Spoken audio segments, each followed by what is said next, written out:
Jacques nous a écrit, parmi les questions que vous nous envoyez régulièrement sur notre site BFM Bourse, que faire de ces disponibilités sans risque, à savoir que choisir entre les SICAV monétaires, les fonds euros ou encore les comptes à terme?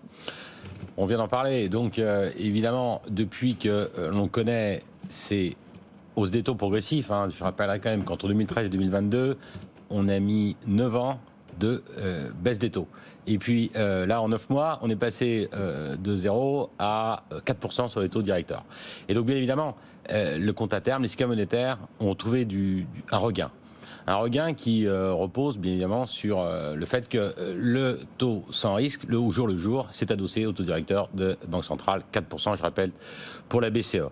Donc on a naturellement les comptes à terme qui ont trouvé du regain, mais lorsqu'on est en période de hausse des taux progressifs, mieux vaut peut-être choisir une SICAV monétaire qui, elle, ne fiche pas le taux. Au jour le jour, il augmente. Ça, c'est quand même un point qui est important. Le deuxième point, c'est que le SICAV monétaire investit sur le marché interbancaire. Donc, on a une pluralité d'émetteurs.